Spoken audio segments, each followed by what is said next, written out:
नमस्कार, मैं हूं शशि। आइए झारखंड की टॉप 25 प्रमुख खबर जानते हैं। होली में हुड़दंग करने वालों की खैर नहीं, झारखंड पुलिस की चेतावनी। रंगों का पर्व होली पूरे झारखंड में उत्साह, उमंग और भाईचारे के साथ मनाया जाता है। गांव से लेकर शहर तक ढोल नगाड़ों की थाप, अबीर गुलाल की उड़ती खुशबू और मिलन की परंपरा इस त्यौहार को खास बनाती है। लेकिन इसी खुशी के बीच एक कड़वा सच्चाई भी हर साल सामने आती है। लापरवाही, नशाखोरी और हुंडगाई कई परिवारों की खुशियों को मातम में बदल देती है। बता दें, इसी को देखते हुए झारखंड पुलिस ने इस बार साफ शब्दों में चेतावनी दी है कि होली में हुड़दंगाई करने वालों हो जाए सावधान, नहीं तो अगला मोड़ पर बैठा है यमराज। यह सिर्फ एक नारा नहीं बल्कि बीते वर्षों के दर्दनाक हादसों से निकली चेतावनी है।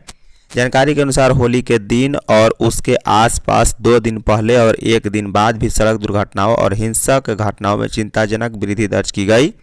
बता दें कि 2 सालों के आंकड़ों के अनुसार शराब के नशे में वाहन चलाने के 300 अधिक मामले को शांति भंग और हुड़दंग के आरोप में 120 से अधिक भी गिरफ्तार हुए हैं। वहीं 103 से अधिक दुर्घटनाओं का मामला सामने आया है, जिसमें करीब 180 से अधिक लोग घायल हुए हैं। वहीं 50 से अधिक लोगों की मौत भी हुई है। होलिका दहन के बाद भारत में चंद्र ग्रहण। आज होली 4 मार्च को, फागुन पूर्णिमा के दिन 3 मार्च को पूर्वा फाल्गुनी नक्षत्र और सिंह राशि में चंद्र ग्रहण लगेगा। इस ग्रहण का नाम ग्रस्तोदित चंद्र ग्रहण है। यह नाम इसलिए पड़ा है क्योंकि चंद्रमा उदय से पहले से ही ग्रहण की स्थिति में होगा। भारतीय समय के अनुसार चंद्र ग्रहण दोपहर 3:20 से शाम 6:50 तक रहेगा। लेकिन भारत में यह तब दिखाई देगा जब यह मोक्ष काल यानी समाप्ति की ओर होगा। इसलिए भारत में चंद्र ग्रहण 6 बजे से लेकर 6:50 तक मान्य होगा।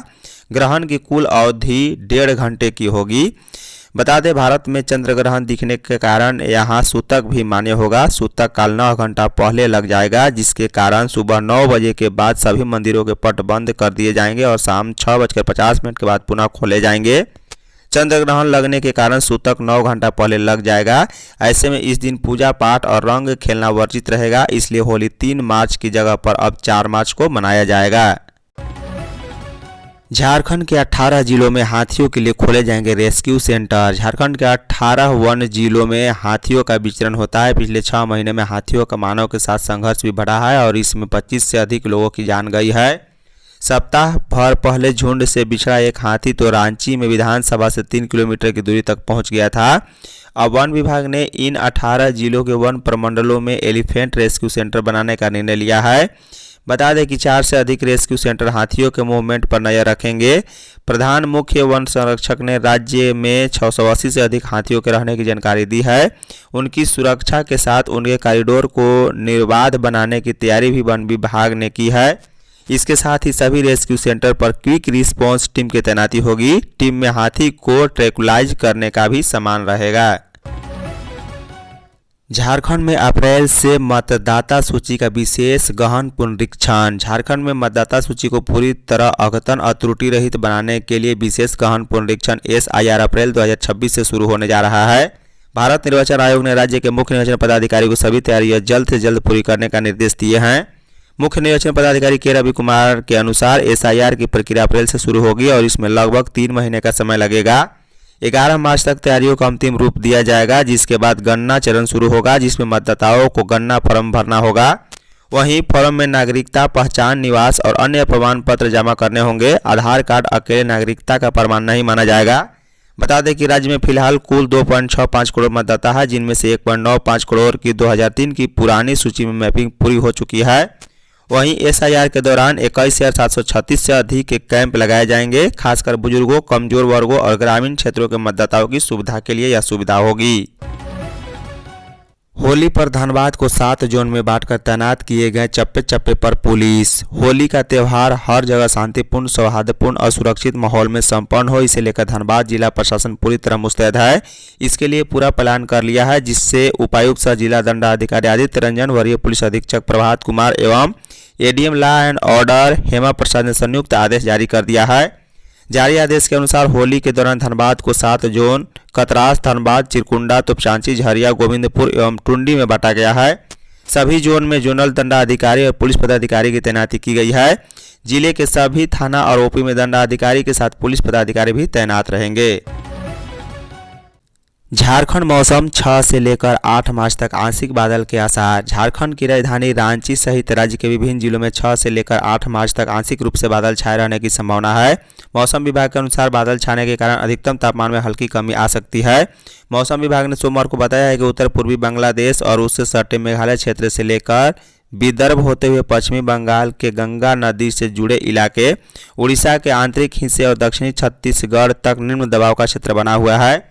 इसका प्रभाव झारखंड समेत आसपास के राज्यों पर भी पड़ सकता है, जिससे मौसम में बदलाव के संकेत मिल रहे हैं। बता दें कि पिछले 24 घंटे के दौरान राज्य में सबसे अधिकतम तापमान सरायकेला में 35.6 डिग्री दर्ज किया गया, जबकि सबसे कम तापमान हजारीबाग में 14.6 डिग्री सेल्सियस रिकॉर्ड किया गया है। रामगढ़ में होली व रमजान को लेकर शांति समिति की बैठक। होली और रमजान को देखते हुए रामगढ़ जिला उपायुक्त फैज अक अहमद मुमताज की अध्यक्षता में जिला स्तरीय शांति समिति की बैठक आयोजित की गई है। बैठक में उपायुक्त ने सभी को होली और रमजान की शुभकामनाएं देते हुए आपसी सौहार्द और भाईचारा के साथ पर्व मनाने की अपील की। उपायुक्त ने कहा है कि पर्व के दौरान यदि किसी भी क्षेत्र में अफवाह फैलाई जाती है या सांप्रदायिक सौहार्द बिगाड़ने की कोशिश होती है तो इसकी सूचना तुरंत जिला नियंत्रण कक्ष के दूरभाष संख्या 065532222005 पर दे। उन्होंने अधिकारियों को सोशल मीडिया पर विशेष नज़र रखने और अफवाह फैलाने वालों पर सख्त कार्रवाई करने का निर्देश दिया है। बता दें कि उन्होंने आमजनों से अपील की है कि बिना पुष्टि किसी भी प्रकार की भ्रामक या अफवाह संबंधी पोस्ट को सोशल मीडिया पर साझा न करे। जिला प्रशासन शांतिपूर्ण तरीके से पर्व संपन्न कराने को लेकर पूरी तरह प्रतिबद्ध है।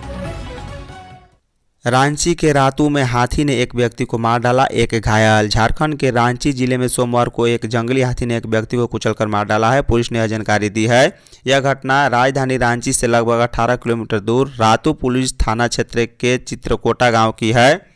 रातू पुलिस थाना प्रभारी राम नारायण सिंह ने बताया कि चित्रकोटा गांव में सुबह करीब 9:30 बजे एक जंगली हाथी ने एक व्यक्ति को कुचलकर मार डाला। रांची के संभागीय वन अधिकारी श्रीकांत वर्मा ने बताया है कि इस घटना में एक व्यक्ति घायल भी हुआ है, जिसे अस्पताल में भर्ती कराया गया। मृतक की पहचान सुबोध खल को 30 वर्षीय के रूप में हुई है।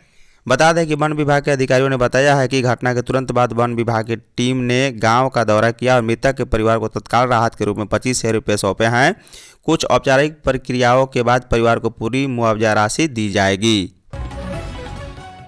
देह व्यापार करने वाली बंगाल की 4 महिला गिरफ्तार। देह व्यापार करने वाली पश्चिम बंगाल की 4 महिलाओं को झारखंड पुलिस ने गिरफ्तार कर लिया है। गिरफ्तार की गई महिलाओं में 3 कोलकाता की और 1 सिल्लीगुड़ी की रहने वाली है। सभी को झारखंड की राजधानी रांची से पुलिस ने गिरफ्तार किया है। सोमवार को रांची पुलिस ने देह व्यापार गिरोह का भंडाफोड़ करते हुए इन्हें गिरफ्तार किया। बता दें कि रांची पुलिस ने शहर के रेलवे स्टेशन के पास एक होटल पर छापेमारी कर देह व्यापार से जुड़े गिरोह का भंडाफोड़ किया था। पुलिस ने 8 लोगों को गिरफ्तार कर लिया है। पुलिस ने बताया है कि वरिष्ठ पुलिस अधीक्षक राकेश रंजन को सूचना मिली थी कि चुटिया थाना क्षेत्र में एक होटल में देह व्यापार का धंधा चल रहा है। वहीं रांची के एसपी पारस राणा ने बताया है कि सूचना के आधार पर ही पुलिस ने होटल में छापा मारा। इस दौरान 5 महिला समेत 8 लोगों को गिरफ्तार किया गया था। जमशेदपुर में होगा 11,000 करोड़ का नया निवेश। टाटा सन्स के चेयरमैन एन चंद्रशेखरन ने जमशेदपुर के 187वें संस्थापक दिवस फाउंडर डे के अवसर पर शहरवासियों को बड़ी सौगात दी है। जुबली पार्क में विद्युत सज्जा का उद्घाटन करने के बाद मीडिया से बात करते हुए उन्होंने घोषणा की है कि टाटा समूह जमशेदपुर में 11,000 करोड़ रुपए का अतिरिक्त निवेश करने जा रहा है। चंद्रशेखरन ने बताया है कि यह भारी भरकम निवेश मुख्य रूप से टाटा स्टील के जमशेदपुर प्लांट में एडवांस टेक्नोलॉजी को अपनाने और बुनियादी ढांचे को आधुनिक बनाने के लिए किया जाएगा। उन्होंने कहा है कि संस्थापक दिवस जमशेदपुर के लिए दिवाली जैसा उत्सव है और इस खास मौके पर यहां उपस्थित होने मेरे लिए गर्व की बात है। उन्होंने अपनी यात्रा के दौरान एन चंद्रशेखरन ने झारखंड के मुख्यमंत्री हेमंत सोरेन से भी मुलाकात की है। उन्होंने स्पष्ट किया है कि मुख्यमंत्री के साथ राज्य के औद्योगिक भविष्य पर सकारात्मक चर्चा हुई है। 8 मार्च को रांची में महिलाओं के हाथ होगी स्पेशल से विशेष ट्रेन तक रेल की कमान। अंतर्राष्ट्रीय महिला दिवस के अवसर पर 8 मार्च को भारतीय रेलवे के रांची रेल मंडल द्वारा रांची में एक विशेष ट्रेन चलाई जाएगी, जिसकी पूरी कमान महिला कर्मियों के हाथ में होगी।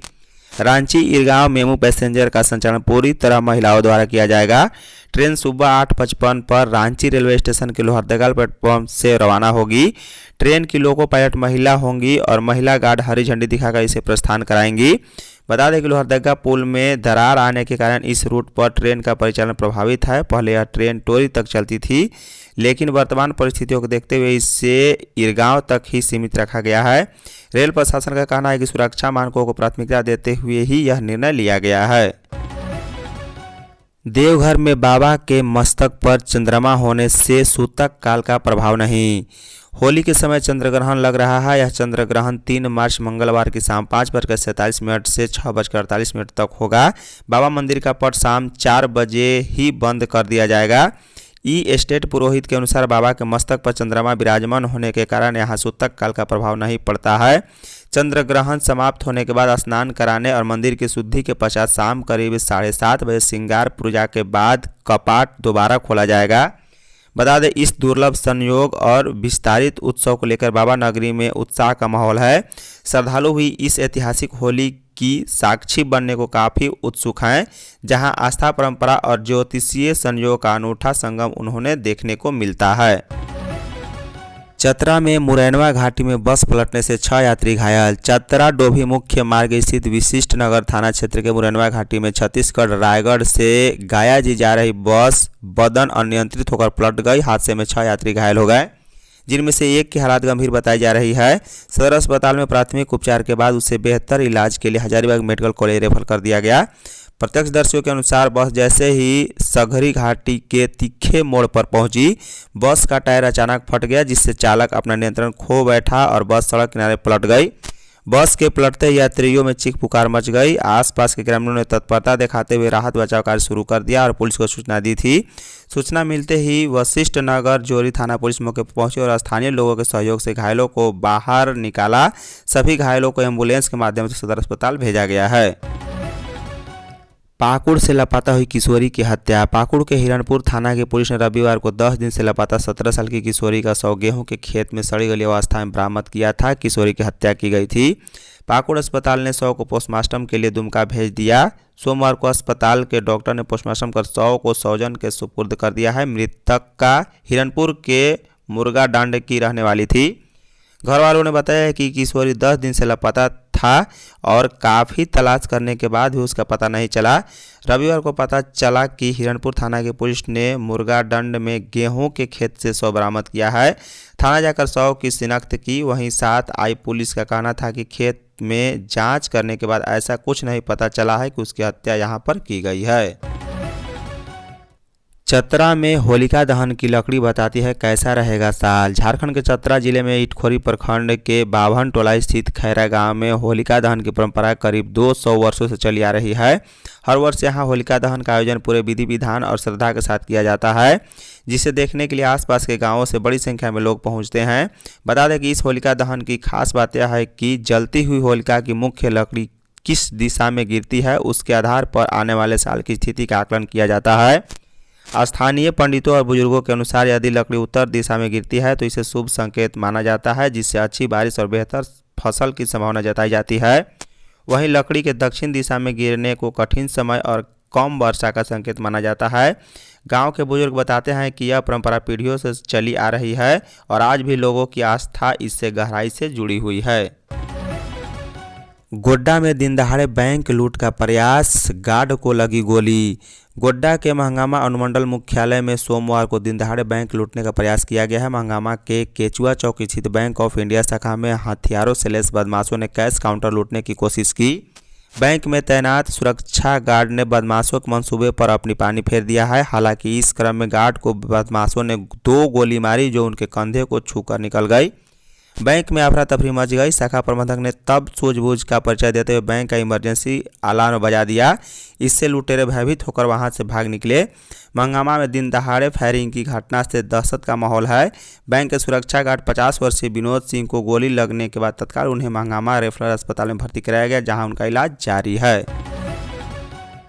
इटली के दंपति ने रामगढ़ बालिका गृह की बच्ची को गोद लिया। रामगढ़ के टायर मोड़ स्थित डिवाइन ओंकार मिशन के बालिका गृह में रहने वाली 12 वर्षीय लड़की ज्योति कुमारी को इटली निवासी क्लाउडिया पेद्रिनी व उनकी पत्नी डोमिंगा सेल्विनी ने सोमवार को गोद लिया है। इस अवसर पर रामगढ़ डीसी फैज अक अहमद मुमताज भी मौजूद थे। डीसी बच्ची को दंपति को सौंपा। बता दें, डीसी ने कहा है कि विधि सम्मत दत्तक ग्रहण प्रक्रिया बच्चों को सुरक्षित व बेहतर पारिवारिक वातावरण उपलब्ध कराने की दिशा में महत्वपूर्ण पहल है।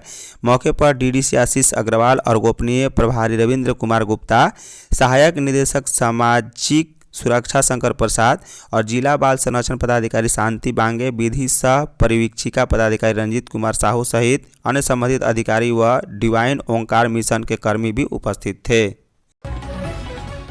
सड़क निर्माण के विवाद में तोपचांची धनबाद में खूनी संघर्ष, 6 घायल। धनबाद जिले के तोपचांची थाना क्षेत्र के सिंहदाहा दास टोला में पीसीसी सड़क निर्माण के विवाद ने सोमवार को हिंसक रूप ले लिया है। मारपीट में गांव के मुखिया समेत 6 लोग गंभीर रूप से घायल हो गए।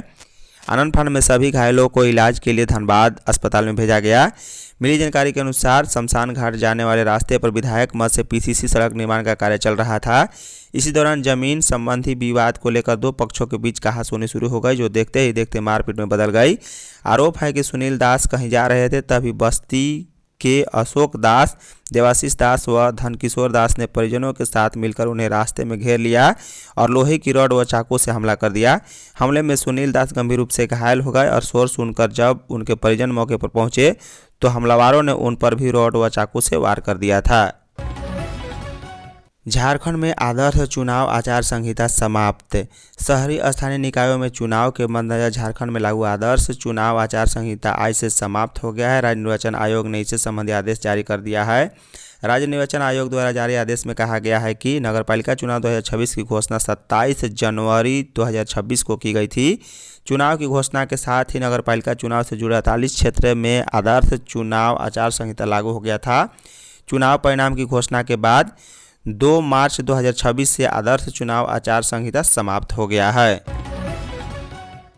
होली में केमिकल रंग से बचे, सेहत से खिलवाड़ न करें। होली खुशियों और आपसी भाईचारे का त्यौहार है, लेकिन बाजार में बिक रहे केमिकल युक्त रंग लोगों की सेहत के लिए खतरा बनते जा रहे हैं। डॉक्टर ने साफ कहा है कि सस्ते और ज़्यादा चमकीले रंगों में ऐसे रसायन मिलाए जाते हैं जो शरीर को गंभीर नुकसान पहुंचा सकते हैं। आईएमए रांची के सचिव डॉक्टर अभिषेक के रामाधीन ने बताया है कि कई रंग इंडस्ट्रियल ड्राई से बनाए जाते हैं, जिसमें lead oxide, chromium, copper sulphate जैसे तत्व पाए जाते हैं। इनके संपर्क में आने से त्वचा पर खुजली, एलर्जी, दाने और जलन हो सकती है। आंखों में रंग जाने से लालपन, दर्द और संक्रमण का खतरा रहता है। उन्होंने कहा है कि होली के बाद एलर्जिक साइनराइटिक, गले में जलन और कान के संक्रमण के मामले बढ़ जाते हैं, खासकर बच्चों और बुजुर्गों में। रिम्स के त्वचा रोग विशेषज्ञ डॉक्टर अजय कुमार भी लोगों को सावधान रहने की सलाह दी है। उन्होंने कहा है कि हर साल होली के बाद त्वचा एलर्जी और आंखों के संक्रमण के मरीज बढ़ जाते हैं। देवघर रोपवे दुर्घटना में सुप्रीम कोर्ट से डीआरआईएल को राहत। देवघर रोपवे दुर्घटना के आरोप में सरकार द्वारा की गई कार्रवाई में दामोदर रोपवे इंफ्रा लिमिटेड को राहत मिल गई है। सुप्रीम कोर्ट ने ब्लैक लिस्ट की अवधि का 5 साल से घटाकर 3 साल कर दिया है। सरकार ने इस दुर्घटना के मामले में डीआरआईएल पर 9.1 करोड़ रुपए का दंड लगाया था, साथ ही उसे 5 साल के लिए ब्लैक लिस्ट किया था। डीआरआईएल ने हाई कोर्ट से केस हारने के बाद सरकार द्वारा की गई कार्रवाई के खिलाफ सुप्रीम कोर्ट में अपील दायर की थी। न्यायाधीश एमएस सुंदरेश और न्यायाधीश एम कोटेश्वर सिंह की पीठ में इस याचिका की सुनवाई हुई। न्यायालय ने सुनवाई के बाद डीआरआईएल के ब्लैक लिस्ट की अवधि को 5 साल से घटाकर 3 साल कर दिया है। होली पर अस्पताल प्रशासन अलर्ट, ओपीडी सेवा बंद। होली पर संभावित सड़क दुर्घटनाओं और गंभीर स्वास्थ्य संबंधी समस्याओं से निपटने के लिए रांची और जमशेदपुर में अस्पताल प्रशासन पूरी तरह तैयारी कर ली है। रांची में रिम्स और सदर अस्पताल, वहीं जमशेदपुर में एमजीएम और सदर अस्पताल को अलर्ट पर रखा गया। होली 4 मार्च पर इन अस्पतालों में ओपीडी सेवाएं बंद रहेंगी, हालांकि इमरजेंसी सेवाएं पूरी तरह चालू रहेगी। इमरजेंसी वार्ड में अतिरिक्त डॉक्टर, नर्स और पैरामेडिकल स्टाफ की ड्यूटी लगाई गई है ताकि किसी भी स्थिति में मरीजों को तुरंत इलाज मिल सके। अस्पताल प्रबंधन के अनुसार गंभीर मामलों से निपटने के लिए जरूरी दवाइयाँ, इंजेक्शन, सर्जिकल उपकरण और अन्य संसाधन की व्यवस्था पहले से ही कर ली गई है। वहीं ब्लड बैंक को भी अतिरिक्त रक्त उपलब्ध रखने के निर्देश दिए गए हैं। एमजीएम अस्पताल के उपाधीक्षक जुझार मांझी ने बताया है कि होली को देखते हुए इमरजेंसी में तैनात कर्मचारियों और डॉक्टरों की छुट्टी रद्द कर दी गई है। मंत्री इरफान अंसारी ने 17 जन कल्याणकारी योजनाओं का किया शिलान्यास। झारखंड के स्वास्थ्य मंत्री डॉक्टर इरफान अंसारी ने सोमवार को नारायणपुर प्रखंड परिसर में जिला योजना असंबंधित अनटाइड निधि के तहत 17 जन कल्याणकारी योजनाओं का एक साथ ऑनलाइन शिलान्यास किया है। कार्यक्रम में बड़ी संख्या में स्थानीय जनप्रतिनिधि और ग्रामीण मौजूद रहे। मुख्य अतिथि के रूप में शिलान्यास कार्यक्रम को संबोधित करते हुए डॉक्टर अंसारी ने कहा है कि जामताड़ा जिले का पहले अनटाइड फंड के तहत 2 करोड़ रुपए मिलते थे, जिसे बढ़ाकर 12 करोड़ रुपए कर दिया गया है। उन्होंने कहा है कि आने वाले समय में इस राशि को 24 करोड़ रुपए तक ले जाने का प्रयास किया जाएगा ताकि जिले में विकास कार्यों को और गति मिल सके। वहीं स्वास्थ्य मंत्री ने नारायणपुर में हाई टेक अस्पताल, स्पोर्ट कॉम्प्लेक्स और इंजीनियरिंग कॉलेज स्थापित करने की योजना की जानकारी दी है। आजीवन कारावास की सजा काट रहे 23 कैदियों की होगी रिहाई। झारखंड के मुख्यमंत्री हेमंत सोरेन की अध्यक्षता में रांची के कांके रोड स्थित मुख्यमंत्री आवासीय कार्यालय में झारखंड राज्य सजा पुनरीक्षण परिषद की 36वीं बैठक हुई।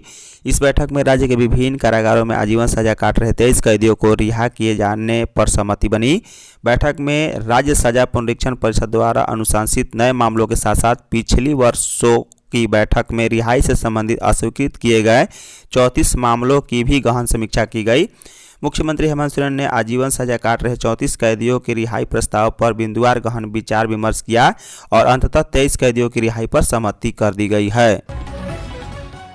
झारखंड में बाल तस्करी पर रोकने के लिए झालसा ने शुरू की बाल सुरक्षा स्कीम। राज्य में बाल तस्करी सबसे बड़ी समस्या है। राज्य में लगभग 50% ऐसे मामले हैं जो रिपोर्ट ही नहीं होते।